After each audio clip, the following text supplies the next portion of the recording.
Greetings and salutations, my little snowflakes. How's your day going today? FinalHarps here. Here is my complete guide to Zhezhi, the Disney princess.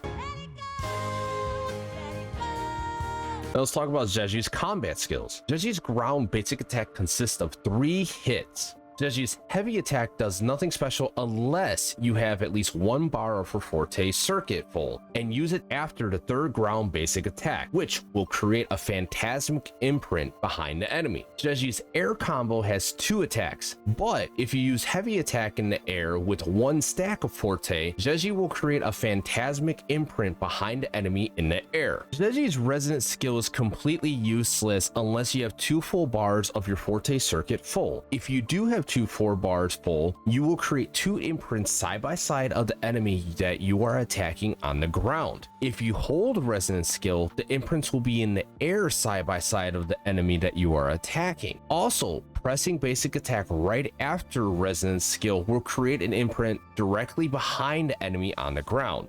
That only happens if your 3rd forte circuit bar is full. When an imprint is on the field, you can blink to them by pressing resonance skill. You will also see a blue tether and your resonance skill button will be blue. When you do blink to it, you will cause a blue birdie to attack the enemy. These imprints will last on the field for 15 seconds. You will also get a stack when you blink to an imprint, which when you blink in total of 3 times, 2 birdies will come out and do more damage. If you do 2 sets of 3 basic ground attacks in a row, your forte gauge will be full. So her full ground rotation is 3 basic attacks into 3 basic attacks into resonance skill, basic attack, resonance skill to blink, 2 basic attacks, resonance skill to blink, 2 basic attacks, resonance skill to blink, 2 basic attacks.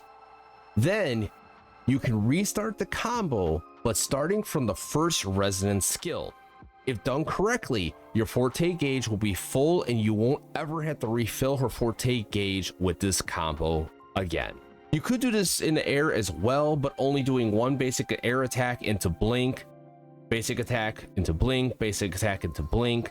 When you're done with this full rotation, your forte gauge won't be full, so I kind of find this combo useless, but you could use it for certain fights. Now, Zhezhi's Resonant Liberation creates an area effect where if anyone on your team is attacking the enemy, a blue birdie will attack the enemy, up to 21 birdies. It's pretty cool because like this field just stays out and all you do is attack the enemy and birds just keep locking in. Zhezhi's first inherent skill is Calligrapher's Touch. When casting Resonance Skill Stroke of Genius or Resonance Skill Creation Zenith, attack is increased by 6% for 27 seconds. This can be stacked up to 3 times. Zhezhi's second inherent skill is Flourish.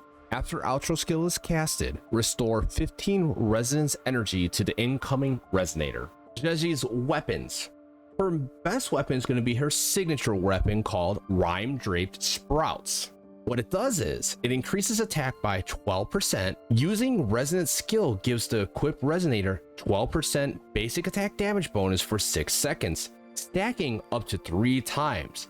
When casting outro skill with 3 stacks, consume all stacks to give 52% damage bonus to the off-field basic attacks performed by the equipped resonators, lasting for 27 seconds. That's mostly to boost the damage of her ultimate or / resonance liberation. For 4-star weapons, you're going to want to use either Variation if you're going to use her as an amplifying DPS, as a sub DPS for your team, Zhezhi Keeper, and that's for a main DPS, and then anything down here that increases attack and or energy regen. Just depends on what you want to use. It really does not matter. You want to try to stay away from HP, but if that's all you got, use what you have. If you're choosing to do Zhezhi as a sub DPS, level up her Resonance Liberation first because that will help the team.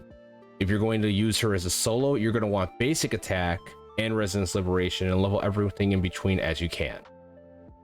So, for her echoes, if you're using Zhezhi as an amplifier or sub DPS, since her Resonance Liberation is a passive attack and her outro buffs the next resonator coming onto the battlefield, you'll want to use the Moonlit Cloud set 4-3-3-1-1, with the 4 cost being crit rate if you have her signature weapon, and the 2-3 cost energy regen to get her Resonance Liberation up faster for your main DPS, then the 2-1 cost attack percentage.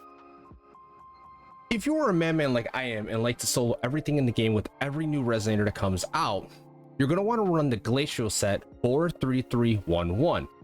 Slot 4, 1, and 1 will stay the same, but as for the 2, 3 slots, you can swap to glacial damage bonus or have one slot of energy regen and one slot of glacial damage bonus. That is truly up to you how you want to play. Do you want more damage or more ults? You choose. As for her teams, her pay to win team is going to be Verena, Ling Yang, and then Zhezhi. But if you're free to play, you're going to want to run Sanhua, which you can get from the Tower Adversity by completing it, and Zhezhi. You get her for free just by playing the main story. Those are her teams, and honestly, just play with whoever you want. The difficulty of this game isn't that hard unless you're doing Tower Adversity, and have fun with it. That's the point of this game. Just have a lot of fun and enjoy it. Now for the whales section, the pay to win spot. Brushworks finish. When casting Resonance skill Creation Zenith, Resonance energy is restored by 15 and crit rate is increased by 10% for 27 seconds. Our second one, Vivid Strokes. Max Inglet Spirits summoned by Resonance Liberation Living Canvas is increased by 6. Our third one, Reflection Grace. When Resonance Skill Manifestation, Resonance Skill Stroke of Genius, or Resonance Skill Creation Zenith is cast, attack is increased by 15%, stacking up to 3 times for 27 seconds. Hue Spectrum. When Resonance Liberation Living Canvas is cast, attack of resonators on the team increases by 20% for 30 seconds. The fourth one, Composition's Clue. For every 3 Inklet Spirits summoned by Resonance Liberation Living Canvas, 1 extra Inklet Spirit is summoned to perform a coordinated attack dealing damage equal to 140% of Inklet Spirit's damage, considering as basic attack damage, or considered as basic attack damage. This damage dealt will not further summon Inklet Spirit. Infinite Legacy for her last one. When Resonance Skill Stroke of Genius or Resonance Skill Creation Zenith is cast, an extra Ivory Herald will be summoned to deal damage equal to 120% of Resonance Skill Stroke of Genius's damage considered as basic attack. If you made it to the end of the video, please leave your best hate comment in the comment section below. I will pick the one that I think is best and feature it in my next video. With all that being said, thanks for watching. Don't forget to press my emotional damage buttons, and I'll see you in the next video. Peace.